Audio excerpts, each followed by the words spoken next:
दोस्त शेख जमील, आप देख रहे हैं शब्द की गूंज। शब्द की गूंज में आपका स्वागत है। 14 सितंबर 1984 को जब हमने द फैमिली कोर्ट्स एक्ट बनाया तो उसका मकसद ये था कि हम कंसिलिएशन के जरिए, यानी कि हम बातचीत के जरिए, समझौता के जरिए मामलों को निपटा सके।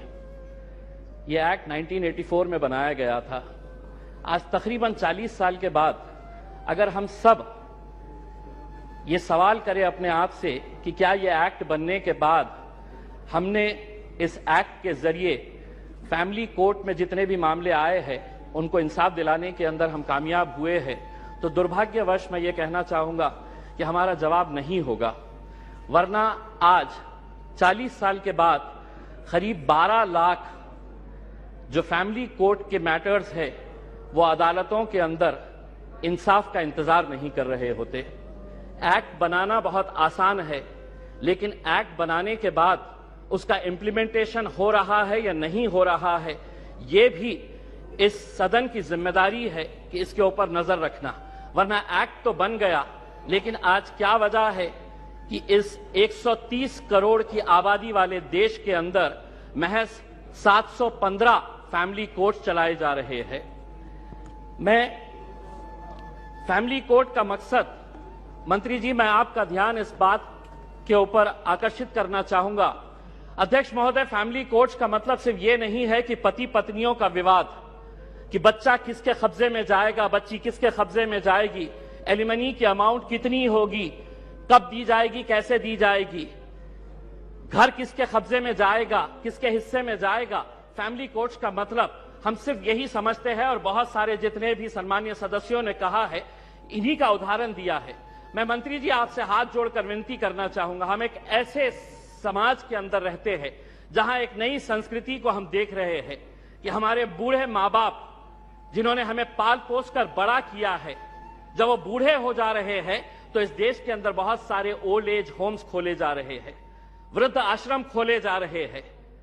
क्या इनके लिए कोई कानून है कि जिन माँ बाप ने अपने बच्चों को पाल पोस कर बड़ा किया है, जब वो बूढ़े हो गए, बच्चे की शादी हो गई, तो बहू को माँ बाप पसंद नहीं आ रहे, अपने सास ससुर पसंद नहीं आ रहे, बेटा अपने माँ बाप को बोझ समझ रहा है, और एक दिन दोनों बेटा बहू अपने बूढ़े माँ बाप को उठाते हैं, ले जाते हैं, और जिस तरह घर का कचरा उठाकर हम बाहर फेंक देते हैं, तो हम उन्हें ओल्ड एज होम में ले जाकर छोड़ दे रहे हैं। मैं तमाम सदस्यों से हाथ जोड़कर विनती करना चाहूंगा, मैं भी दिवाली के वक्त औरंगाबाद के मेरे चुनावी क्षेत्र के वो एक ओल्ड एज होम में गया था। मंत्री जी, हैरानी हुई वहां पर देखकर कि एक रिटायर्ड जज वहां पर उस ओल्ड एज होम में है। मुझे यकीन नहीं हुआ जब मैंने उसका नाम सुना कि उसके बेटे, इतना बड़ा घर है, ऐसा नहीं है कि बहुत गरीब है कि अब मां बाप को पाल नहीं सकते हैं, लेकिन एक रिटायर्ड जज भी उस ओल्ड एज होम में जब हमने देखे तो तब समझ में आया कि ये समाज कहां जा रहा है करके। तो ऐसे लोगों के लिए क्या कानून होना चाहिए फैमिली कोर्ट के जरिए? पति पत्नियों का विवाद तो जो है ये जिंदगी भर चलता रहेगा, इन्हें भी इंसाफ मिलना चाहिए, लेकिन वो बूढ़े मां बाप कहां जाएंगे? फैमिली कोर्ट के अंदर कुछ ऐसा सेक्शन लाया जाए कि जो बेटा अपने मां बाप को कूड़ादान समझकर, कचरा समझकर ओल्ड एज होम में डाल रहा है, उसे अखबार के अंदर एक नोटिफिकेशन अपनी तस्वीर के साथ, अपनी फोटोग्राफ के साथ, उस अखबार में उसे ये नोटिफिकेशन देना होगा कि मैं अपने मां बाप को ओल्ड एज होम में डाल रहा हूं। ऐसे बच्चों को समाज के सामने हमें खड़ा करने की जरूरत है।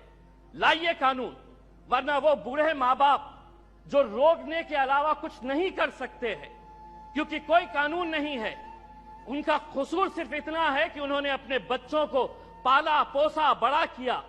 पूना में किसी ओल्ड एज होम के अंदर जाइए, ज्यादातर वो परिवार के बूढ़े मां बाप मिलेंगे कि जिनके बच्चे इंजीनियर हो गए, इंजीनियर होने के बाद वो यूएस में पैसा कमाने के लिए गए, पैसा कमा रहे हैं, लेकिन मां बाप के लिए एक कमरे का घर नहीं है तो ओल्ड एज होम में लेकर जाकर छोड़े। ये एक संस्कृति हम डेवलप कर रहे हैं। फैमिली कोर्ट्स के जरिए मैं मंत्री जी आपसे यह अनुरोध करना चाहूंगा कि आप कुछ ऐसा कानून इन लोगों के लिए भी लेकर आइए जो बच्चे अपने मां बाप को आज यहां पर ले जाकर छोड़ रहे हैं। मैं मंत्री जी आपसे एक सवाल करना चाहूंगा। अदालतें तो बन जाएगी, फैमिली कोर्ट्स का ये जो आप अमेंडमेंट लेकर आ रहे हैं, ये सिर्फ हिमाचल प्रदेश और नागालैंड से ताल्लुक है। बहुत सारे जितने भी सम्मानीय सदस्य हैं उन्होंने यही कहा है कि justice delayed is justice denied. Nagaland का एक्ट कब बना था? नागालैंड का एक्ट 2008 के अंदर बना है। अगर यहीं पे अगर हम इतना डिले कर रहे हैं कि पुराने फैसले जो विदाउट पार्लियामेंट के पास किए गए हैं, आज अगर इतने सालों के बाद हम ये अमेंडमेंट लेकर आ रहे हैं कि नागालैंड के 2008 के बाद जितने भी जजेस ने फैसले दिए हैं रेट्रोस्पेक्टिव इफेक्ट से हम इसको आज के दिन पास कर रहे हैं, यानी कि गलती अगर हमारे पास से ही हो रही है तो हम उन अदालतों से कैसे इंसाफ की गुहार लगाएंगे? अदालतें एक्ट बनाना बहुत आसान है। मैं मंत्री जी, आप कुछ दिन पहले औरंगाबाद आए थे, वहां पर आपको लॉयर्स एसोसिएशन ने एक मेमोरेंडम दिया है। अगर से महाराष्ट्र की अदालतों की अगर हम बात करते हैं, 91 सैंक्शन पोस्ट ऑफ हाईकोर्ट जजेस है। अध्यक्ष महोदय, 91 पोस्ट ऑफ हाईकोर्ट जजेस है, उसमें से महज 56 जजेस है। यानी कि वैकेंसी आप देख लीजिएगा कि तकरीबन 40% वैकेंसीज है।